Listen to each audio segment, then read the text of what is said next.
Assalamualaikum warahmatullahi wabarakatuh. Salam sejahtera bagi kita semua. Salam Om Swastiastu, Namo Buddhaya, salam kebajikan. Hai semuanya, bagaimana kabar kalian hari ini? Baik kan? Baiklah, masa enggak? Buat kalian yang sedang tidak baik-baik saja, tetap semangat ya. Karena apa? Karena Tuhan senantiasa selalu bersama kita. Sebelumnya, perkenalkan nama saya Novia Angelika Safitri dengan NPM 30123053. Kalian tahu nggak, di era yang serba digital ini memudahkan kita untuk melakukan transaksi jual beli loh. Sekarang kita nggak perlu susah-susah lagi buat pergi keluar. Hanya dengan sekali klik, makanan yang kita mau bisa datang sendiri. Nah, dengan adanya hal itu mempermudah para pelaku wirausaha lainnya juga. Lalu, apa sih kekurangan dan kelebihan dengan melakukan wirausaha di bidang e-commerce? Ini dia hasil wawancaraku dengan pelaku usaha yang juga merangkap di bidang e-commerce. Hai semuanya, apa kabar? Di sini saya sedang bersama dengan Salma selaku pengusaha muda. Nah, Salma ini kan sekarang tuh sedang berjualan minuman sejenis susu jelly.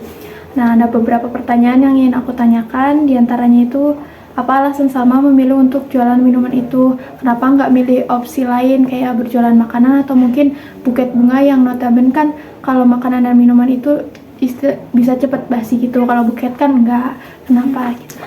Jadi dulu tuh aku sama temen aku kayak berunding kan, awalnya temen aku, terus aku tuh kayak ya udahlah ikutan aja, soalnya aku iseng gabut karena waktu itu kan posisinya aku sedang nganggur setahun dan aku gak ngapa-ngapain, jadi aku ikut teman. Terus temen tuh oh yaudah yuk nanti dibagi dua, itu juga kayak aku ngasih modal juga ke dia. Kenapa nggak jualan yang lain? Karena aku males ribet, karena kalau makanan tuh pasti di sini tuh banyak yang jual makanan, tapi kalau susu gel yang kayak botolan itu di sini tuh jarang, bahkan nggak ada gitu. Jadi seperti itu. Untuk pertanyaan selanjutnya,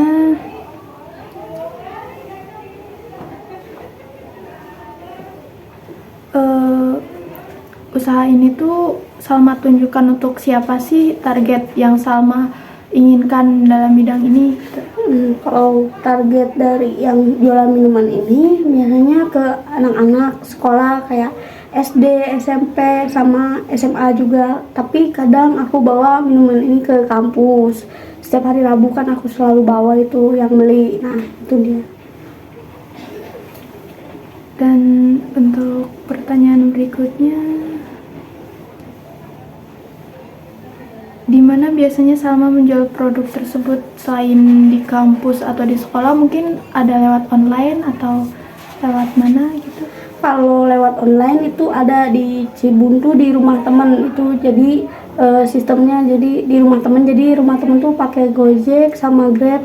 Dia promosiin kayak minuman aku sama dia, terus dia juga jualan makanan lain, jadi biar sama gitu. Jadi kalau ada yang beli itu makanan sama minuman, jadi lewatnya yang rumah temen aku yang di Cibuntu gitu. Begitu. Dan untuk pertanyaan terakhir, bagaimana proses pembuatan minuman jelly itu? Apakah susah, mudah, atau bagaimana? Kalau dibilang susah sih enggak juga, tapi karena aku kan kadang ikut serta sama temen aku, kalau setiap aku lagi keluar itu aku ikut sama temen aku bikin di Pasundan. Itu rumit sih enggak, cuman pegel karena harus nungguin jelinya dingin, terus harus marut-marut jelinya biar kayak lumut, kayak biar gak gede sebelah kayak gitu. Terus takaran air harus benar, terus kemanisan apa enggak, karena kan ada orang yang nggak suka manis, jadi harus diatur. Susahnya sih itu sih nungguin jelinya dingin. Terus kalau misalkan jelinya panas itu kadang suka lembek terus pecah jelinya, jadi pasti masukin ke botol jadi gak bagus. Jadi kesulitannya cuma satu, nungguin jelinya, dua takaran air buat susu, tiga sama ininya apa sih, kayak botolnya kan kadang-kadang kalau dimasukin susu tuh suka goyang kalau banyak gitu kan, jadi harus benar-benar kayak satu-satu masukin gitu. Jadi susahnya itu adalah pegel tangan gitu sih. Ya sih, namanya jualan mah pasti ada kendala tersendiri, apalagi makanan itu kan susah buatnya juga lama, dan kita juga nggak selalu punya waktu luang, apalagi sama sekarang jualan tuh sambil disambit apa istilahnya, kayak sambil kuliah gitu kan. Jadi ya tapi tetap semangat ya.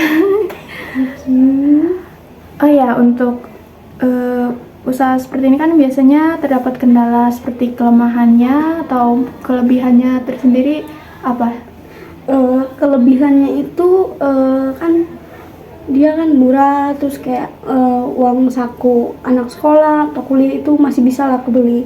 Tapi kekurangannya itu kayak kadang balik modalnya sedikit, jadi kayak nggak ngelihat dari balik modal atau enggaknya gitu. Jadi yang penting pelanggannya banyak yang beli, terus ada yang beli lagi kayak gitu. So, paling itu aja sih.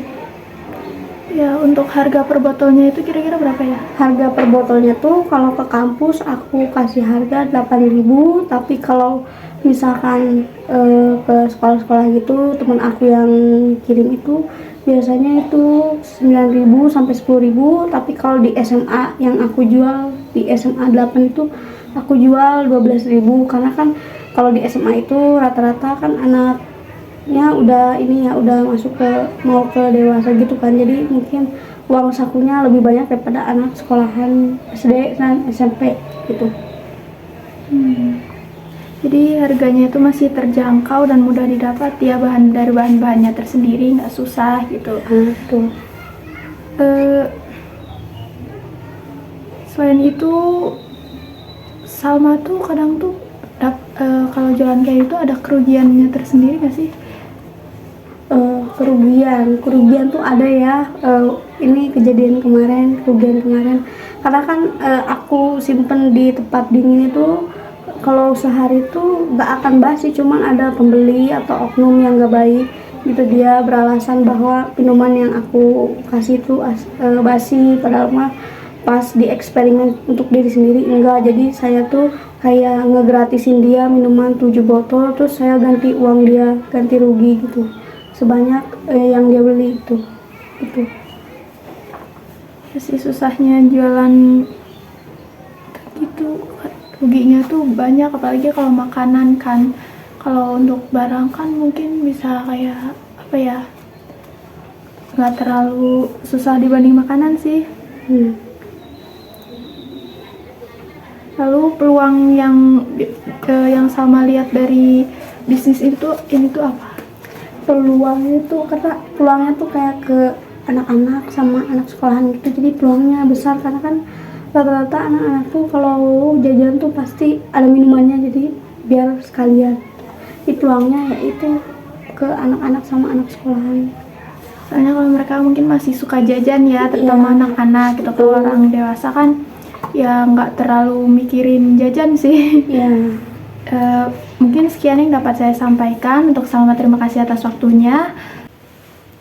Nah, tadi itu hasil wawancara yang ada. Jadi gimana nih? Adakah di antara kalian yang juga tertarik untuk menjadi pengusaha muda seperti Salma? Apa semangat mencari cuan kalian membara?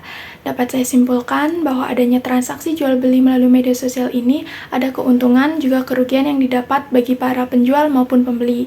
Seperti yang Salma ucapkan tadi, kerugian yang didapat tidak tanggung-tanggung. Selain itu juga peluang yang didapat dari berjualan di bidang e-commerce ini bisa kita lakukan melalui aplikasi yang sering kita jumpai, diantaranya ada Shopee, Tokopedia, Lazada, Bukalapak, dan lain sebagainya. Mungkin sekian yang dapat saya sampaikan. Bila ada salah kata yang disengaja maupun tidak, mohon maaf. Wassalamualaikum warahmatullahi wabarakatuh.